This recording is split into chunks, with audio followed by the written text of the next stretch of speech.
Welcome to Not Suitable for Democracy, the show about the problems facing American democracy and sometimes how to solve them with organizing. I'm your host, Nick, and on today's show, we're going to dive into 4 topics from the international level to hyperlocal, talking about the war in Iran, how it's going to affect the 2028 Democratic primary, then moving down to Texas and how James Tallarico will have to make moves to win over the state. And then lastly, bringing it home right here to New York City to talk about the incident outside Gracie Mansion.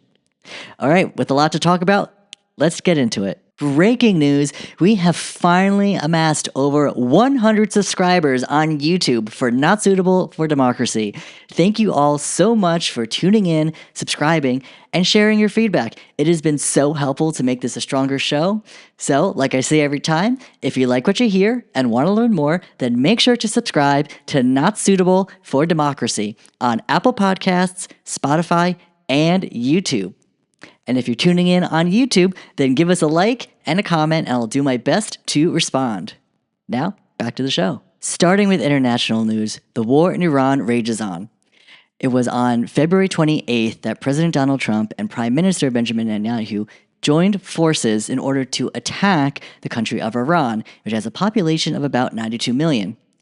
During those strikes, we know that there were several reasons given since then on why the United States decided to go to war with Iran. Now, President Donald Trump has been trying to throw, something on the wall and see what sticks. He shared that we're going to war because they have nuclear program, even though just in January he was saying that they didn't have a nuclear program. He said that they're, have a horrible regime and treat their people horribly. Yes, we know that. It's very well documented. But how come he didn't step in sooner?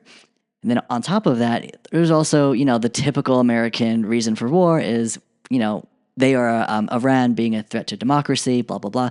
We've heard that every single time. Every time the United States wants to go after another military power, somewhere that threatens our economic or, military interests. So it's no surprise. We've seen and heard it all before. And Donald Trump is not the best communicator, in the sense that he only is doing this for his own personal reasons. So, on top of that, we know that as of today, March 8th, that right now, the United States has spent over $5 billion on this war alone. And it was only just last year, in Donald Trump's first year of his second term, that they had slashed using Doge to slash government programs with life-saving programs, that was giving millions of dollars to people who truly needed these resources in order to save lives, not only domestically, but around the world. And for instance, there is a meme going around that really showcased how the PBS, the public broadcasting system, was, the channel that created but also was broadcasting Sesame Street. American culture, we know Sesame Street, right? Everyone has a famous character, a favorite character. And lo and behold, that program cost about $535 million. Well, this war in Iran is now costing over $5 billion. So what kind of cuts were we making to our, domestic programs in order to fund wars that essentially is for the billionaires? Now, I say that because when you think about the interest of this war, right? We know that Benjamin Netanyahu and President Donald Trump are both trying to take over the country of Iran, control the oil, but also eventually the land, where, based on reports, we see that Benjamin Netanyahu is looking to expand the area of Israel and take over Iran in order to expand the land. So because of that, we know that right now, tensions are very high in the Middle East. Now, on top of that, we also know that as of today, a new supreme leader has been declared.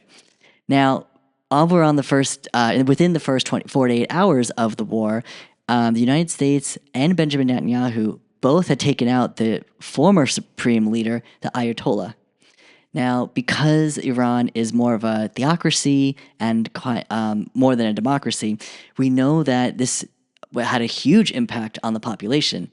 Now, while there are plenty of Iranians who wanted regime change, there were also plenty of the population who really revered this beloved supreme leader who was seen as like a spiritual, connection to their God. So because of that, right, Picking the next supreme, kind of like American Horror Story Coven, right? We know picking supreme is always a hard, it's always a big choice and a process indeed. So fast forward, right? We know that the Assembly of Experts, which is basically like our Congress, their assembly, right? They had an 88-member assembly decide who the next supreme leader would be. Now, lo and behold, they kept it in the family, and the new supreme leader is Mojtaba Khamenei. 56 years old, was very close with his father, but also, lost family members from the first strike back on February 28th. So, seeing how the United States and Israel had, really shaped not only the government in Iran by taking out some, key some key officials, but also bombing some important buildings. So, with this announcement of the new supreme leader, even President Trump had gone on to say that, if they don't pick the leader he chooses, he will not be pleased. So in this case, keeping it in the family, there is a good chance that President Donald Trump will not be happy with this selection. And because of that, right, this only escalates tensions even more. But what do we know about Mojtaba Khamenei as the new supreme leader? Well, he does have his own foray into politics out in Iran, where he was a part of the presidential campaigns of 2005 and 2009, really getting an understanding of the behind the scenes in the Iranian government. Now, on top of that, he's also made very close connections with the Islamic Revolutionary Guard Corps.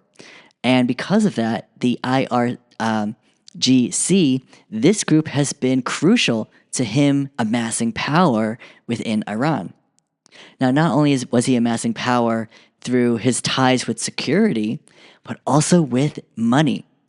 Lo and behold, Mojtaba Khamenei is worth over $3 billion.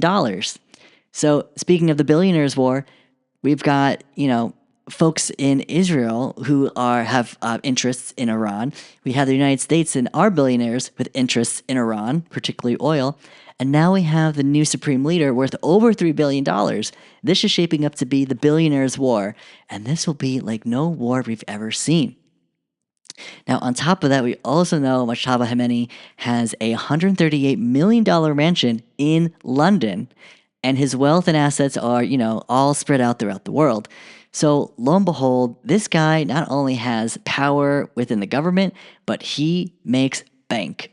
So because of that, right, this is someone to really be cautious of, because when you think about it, if this person is now the supreme leader who's going to, avenge his father and his family's legacy, right, with his security and military prowess, there is a very good chance that, Trump is not expecting a fight that this new supreme leader will give him. So, with that said, this is a developing story, more to come from the new supreme leader and the Iranian government.